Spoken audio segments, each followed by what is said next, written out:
Hey, welcome back. Today we are in my kitchen. We're going to be testing a fall recipe, and not just any fall recipe, a good pumpkin recipe derived from the queen herself, Ina Garten. So I'm going to be testing her pumpkin cupcakes with maple cream cheese frosting. Now, I am not the biggest fan of cream cheese frosting. However, I do really enjoy maple. So if you are new to baking and you feel like you always mess up cakes or cupcakes, this is a pretty good one to start out with because the base is more of a pumpkin bread recipe. There is only one true oil in it. So it's a very rich oil. It's gonna come out, pumpkin in general always just comes out very, dare I say the word, moist. But generally when baking with pumpkin puree and also something like vegetable oil, it tends to come out really soft and really nice anyway. So that's what we're gonna do today. I'm gonna start out obviously with the actual bread recipe. By the way, you like my shirt? This is my Claire Saffit's Gourmet Makes from the Bon Appetit YouTube channel. But anyways, when baking with a good neutral oil and especially a puree, it's gonna add a lot of moisture to the actual bread or the actual cupcake itself. So we're gonna go ahead and get started. I'm gonna start out with my dry ingredients. Again, if you're new to baking and you feel intimidated, pre-measure all of your ingredients ahead of time because it's going to definitely not overwhelm you as much. I think people get overwhelmed when they see a lot of bags, a lot of buckets, a lot of utensils in front of them. So just go ahead and pre-measure everything like I've done here. So I'm gonna start out with 1 cup of AP flour, all-purpose flour, and I'm gonna go ahead and just sift this into kind of like a medium-sized bowl. I also have a little bit of baking powder, baking soda, and some salt going into the mixture. I'll have the exact measurements down below because I don't want to F this up. Gosh, my sifter is more ancient than like Westeros at this point. So I have a little spice mixture here. It's a tablespoon of cinnamon, 1/2 tablespoon of ginger, 1/2 tablespoon of nutmeg. You could also use pre-made pumpkin pie spice. You could also use, mix in things like allspice, whatever your preference is on fall spices you can do, but this is what the recipe calls for. So really quickly, also gonna sift that in and then just kind of give it a quick little whisk before we set this off to the side. My ginger is not looking too hot. So now just go ahead and set your dry ingredients to the side and we're gonna start working with the wet ingredients. I'm gonna go ahead and take 1 can of pumpkin puree. Make sure it is not pumpkin pie filling. You want the actual puree. I mean, if you're bougie, you can make it yourself, but I mean, no one ever complained about a good can of Libby's. So to this pumpkin puree, we're gonna go ahead and add 2 eggs at room temp. And I'm just gonna go ahead and add those 1 at a time. I'm also gonna just continue to add the rest of my wet ingredients. I have 1/2 cup of vegetable oil here. And then finally, we're gonna finish with the sugars. I have 1/2 cup of white granulated sugar and 1/2 cup of dark brown sugar. Now, Ina's recipe calls for light brown, but I just don't keep light brown on hand that often. I mostly bake with dark brown, so either or, it's just gonna have a little bit more of a rich flavor. And you can either take a hand whisk or you can use a hand whisk. You can either take an electric mixer or use a hand whisk for this. The recipe actually says to hand whisk, so that's what your girl's gonna do. Just make sure if you're using rock hard brown sugar like I'm doing that you get all the granules mixed up. I probably could have opened a new batch of brown sugar for this, but resourceful. One final thing I'm gonna add to the pumpkin puree is a little bit of vanilla extract. Now this actually does not call for vanilla extract in the original recipe, but I mean, come on, like it's baking. Vanilla, baking vanilla, baking vanilla. I'm adding some vanilla to it, not necessary. Obviously, Ina left out her good vanilla was probably, you know, just run low maybe. Who knows? I threw a bit in just because I love a good vanilla flavor. Okay, moving on. We've got our dry ingredients now. So I am going to just carefully kind of fold in my dry ingredients, adding a little bit at a time. Again, this is kind of just, I guess I'm gonna add about a fourth or a third of the dry ingredients at a time and just kind of fold them in. But the directions specifically say to fold in, not to, you know, mix in a mixer. So that's what we're gonna do.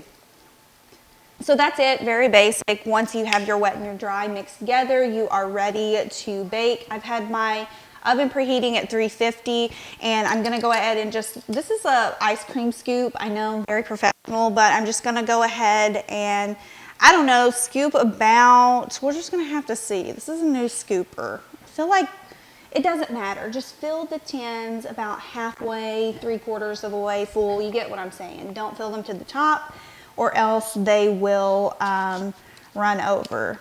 Yeah, about, you know, about a full scoop. I don't know what size this scoop is though. You get the picture. You get what I'm trying to say. So this is actually supposed to make 10 cupcakes.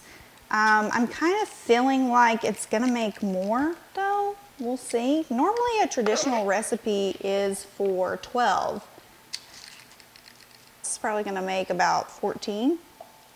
Well, I overfilled a few. I mean, what the hell? No one's here to judge me except for, you know, everyone on my channel that's gonna be coming and watching that are baking experts. But into the oven we go.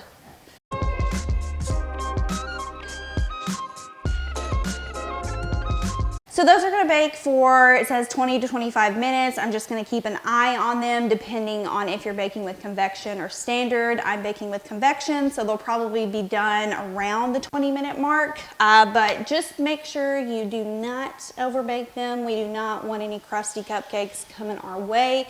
Like I said, the pumpkin has a lot of moisture to it. Vegetable oil will add a lot of moistness. It's gonna turn out fine.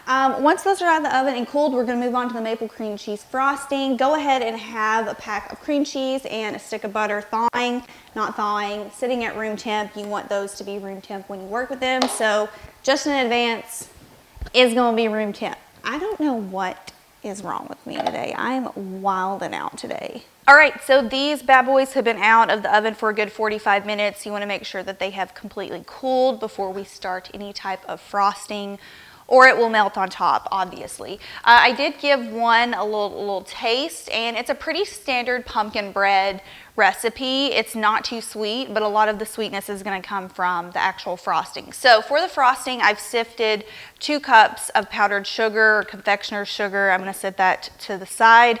I've already put 3 tablespoons of room temp butter in my stand mixer, and then I have 6 ounces of cream cheese, which is basically just a little end of the cream cheese cut off because a full block is 8 ounces. And I'm gonna go ahead and put this in with the butter. I guess I could lift this up. All right, so we've got that in there, and I'm just gonna go ahead and beat this on a low setting with the paddle attachment. You can also use an electric hand mixer for this. It doesn't have to be a stand-up mixer. And while that's going, I'm also going to add in a little bit of vanilla extract. And then also, this calls for 1/4 teaspoon of maple flavoring. My Publix kind of let me down. They didn't have maple flavoring, so I'm gonna have to sub for maple syrup, and I may have to use a little bit more than what the recipe calls for because maple syrup is not gonna be as concentrated as the flavoring. But let's go ahead and just start whipping this up. Forgot to lock it in place.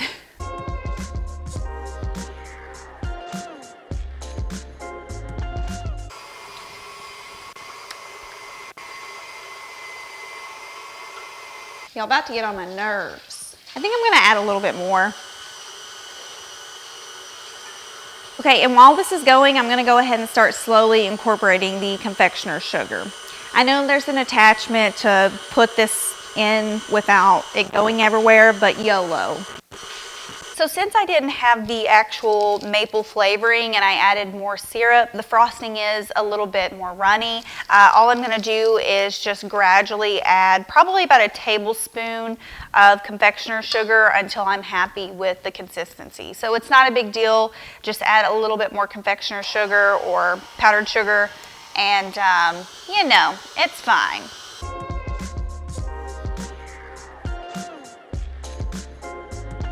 Okay, so I've brought you guys in a little bit closer so we can frost these up. I'm going to do it in a very rustic style because it's me, number one, and number two, I didn't feel like getting a little piping bag. So, yeah, I'm just going to do a rough little rustic coat of frosting on each, and then her recipe calls to top with Heath bars, so I guess we'll top these with a little crunchy crunch of Heath bar.